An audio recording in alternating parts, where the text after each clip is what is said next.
ઉમેશભાઈ યાર્ડની તમારી મુલાકાત શું કહેશો? આજે માર્કેટિંગ યાર્ડ ખાતે મારી અને માર્કેટિંગ યાર્ડના ચેરમેન અને મારી સાથે માર્કેટિંગ યાર્ડના ડાયરેક્ટર સીબી ખંભાળિયા વગેરે ડાયરેક્ટરો અને વગેરે અમારી આજે મુલાકાત હતી.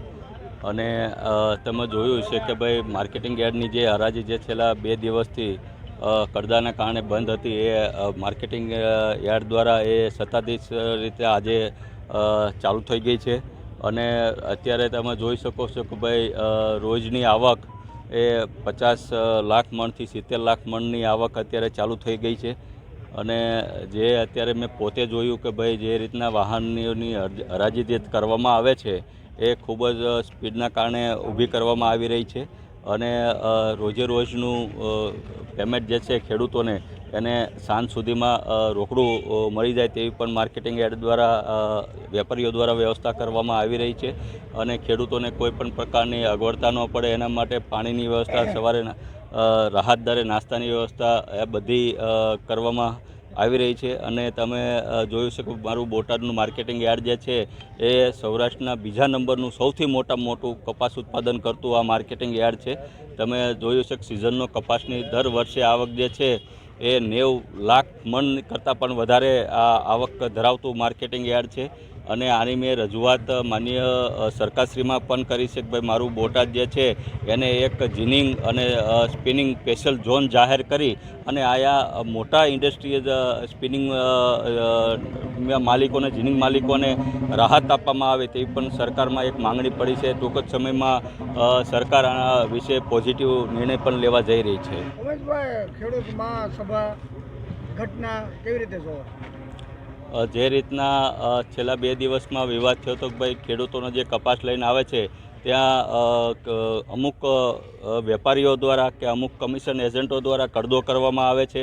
તેની પણ માર્કેટિંગ યાર્ડને ચેરમેનશ્રીએ કડક સૂચના આપી દીધી છે કે ભાઈ જો આવા કડદા કરવામાં આવશે તો એનું વેપારીઓનું કોઈ પણ હશે એનું લાયસન્સ રદ કરવામાં આવશે અને જરૂર પડે તો પછી ગુના પણ દાખલ કરવામાં આવશે. એટલે કડક પગલાંનો આદેશ પણ આપ્યો છે. કોઈ પણ ખેડૂતો હોય, એ બોટાદનો ખેડૂત હોય કે આજુબાજુના બીજા જિલ્લાના ખેડૂતો હોય, ખરેખર આ માર્કેટિંગ યાર્ડમાં છે અમારું બોટાદ તાલુકાનું માર્કેટિંગ યાર્ડ નાનું એવું જ છે, કારણ કે તાલુકા પૂરતું જ માર્કેટિંગ યાર્ડ છે. તેમ છતાં પણ આજુબાજુના 6 જિલ્લાના ખેડૂતો એનો પોતાનો કપાસ વેચવા એ બોટાદ આવે છે. એ એટલા માટે આવે છે કે હર હંમેશ આખા ગુજરાતમાં જો સૌથી વધુ કપાસનો ભાવ દેતું હોય ને તો આ બોટાદ માર્કેટિંગ યાર્ડ છે.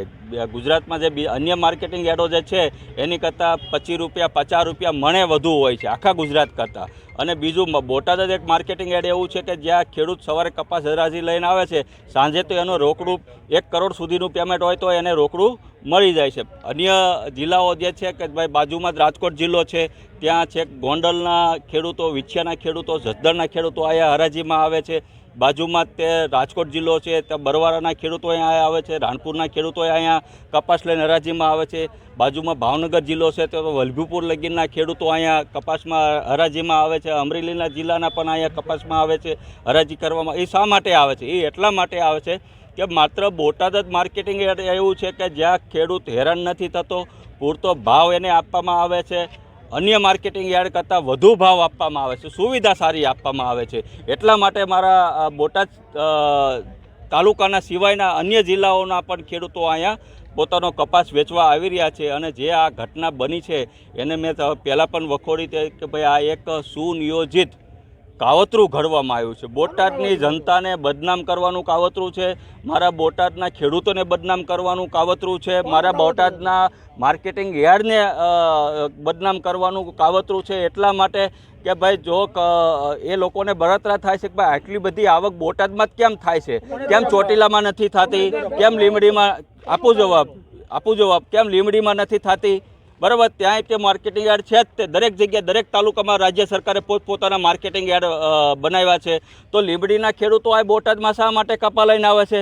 ચોટીલાના ખેડૂતો શા માટે આ બોટાદમાં કપાસ લઈને આવે છે? એટલા માટે કે અહીંયા એને પૂરતો ભાવ મળે છે, સમયસર પેમેન્ટ મળે છે, કોઈ ખોટું થતું નથી. એટલે બોટાદને બદનામ કરવા માટેનું સુનિયોજિત કાવતરું હતું. મારા ખેડૂતોને ભડકાઉ ભાષણ આપી અને જે રીતના ખેડૂતો અને પોલીસ વચ્ચે જે ઘર્ષણ પેદા કરવાનું જે કોઈએ કાવતરું કર્યું છે એને રાજ્ય સરકારને મેં રૂબરૂ મળી અને આની લેખિત મૌખિક રજૂઆત પણ કરી છે કે ભાઈ તાત્કાલિક અસરથી આવા જે કાંઈ કાવતરાખોરો હોય એને છોડવામાં ન આવે અને કડકમાં કડક કાર્યવાહી કરવામાં આવે અને જે 275 જે નિર્દોષ હળદરના ખેડૂતો જે હતા, અન્ય આજુબાજુના જે બોટાદ તાલુકાના ખેડૂતો હતા જેને પોલીસ દ્વારા લઈ ગયા હતા, એને કાલ રાત સુધીમાં બધા 275 ખેડૂતોને પોલીસે છોડી મૂકવામાં આવ્યા છે. કોઈ ઉપર અટકાયત પગલાં નથી લીધા. જે માત્ર ને માત્ર જે આમાં જે સામેલ હતા એવા જ લોકો ઉપર પોલીસે ગુનો દાખલ કરી અને કાયદેસરની કાર્યવાહી કરી છે. કાવતરું તમે આક્ષેપ કરો છો, કોનું કાવતરું હતું? એ આગામી સમયમાં પોલીસ તપાસમાં બહાર આવશે. આની તપાસની મેં માંગણી એક CID ક્રાઇમમાં પણ કરી છે કે ભાઈ આની જે તપાસ જે છે એ CID ક્રાઇમ દ્વારા કરવામાં આવે. ખરેખર આ કાવતરું જે છે એ ખૂબ ઉચ્ચ લેવલનું કાવતરું છે. બોટાદની જનતાને માર્કેટિંગ યાર્ડને બદનામ કરવા માટેનું આ આખું કાવતરું ઘડાઈ રહ્યું છે અને એક પોલીસ અને બોટાદની જનતા કે બોટાદના ખેડૂતો સામસામે આવે એના માટેનું થઈને સુનિયોજિત પૂર્વ આયોજિત આ કાવતરું ઘડવામાં આવ્યું છે. કોઈ પણને છોડવામાં નહીં આવે. તે ગમે તેવો હશે એની ચરબી ઉતારી દેવામાં આવશે.